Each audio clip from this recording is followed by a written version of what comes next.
Hello બાળ મિત્રો, કેમ છો? આજે આપણે ધોરણ 7 સંસ્કૃત વંદના કાવ્યની અભ્યાસ કરીશું. વંદના એટલે કે પ્રાર્થના. કોઈ પણ કાર્યની શરૂઆત પ્રાર્થના દ્વારા કરવામાં આવે છે. પ્રાર્થના એ આત્માનો ખોરાક છે. ભારતીય સંસ્કૃતિ પ્રમાણે કોઈ પણ કાર્યની શરૂઆત પ્રાર્થના દ્વારા થાય છે. પ્રાર્થનાથી કાર્ય શરૂ કરીએ એટલે કાર્ય શુભ થાય છે. યા દેવી સર્વભૂતેષુ વિદ્યારૂપેણ સંસ્થિતા નમસ્તસ્યૈ નમસ્તસ્યૈ નમસ્તસ્યૈ નમો નમઃ.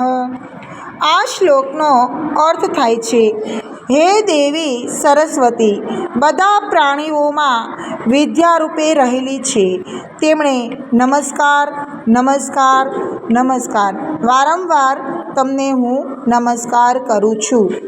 એવી જ રીતે બીજો શ્લોક છે, પઠામિ સંસ્કૃત નિત્યમ પઠામિ સંસ્કૃત સદા ધ્યાયામિ સંસ્કૃત સામ્યં વન્યે સંસ્કૃત માતરમ. હંમેશા સંસ્કૃત વાંચું છું, હંમેશા સંસ્કૃત બોલું છું, સારી રીતે સંસ્કૃતનું ધ્યાન ધરું છું, સંસ્કૃત ભાષારૂપી માતાને વંદન કરું છું.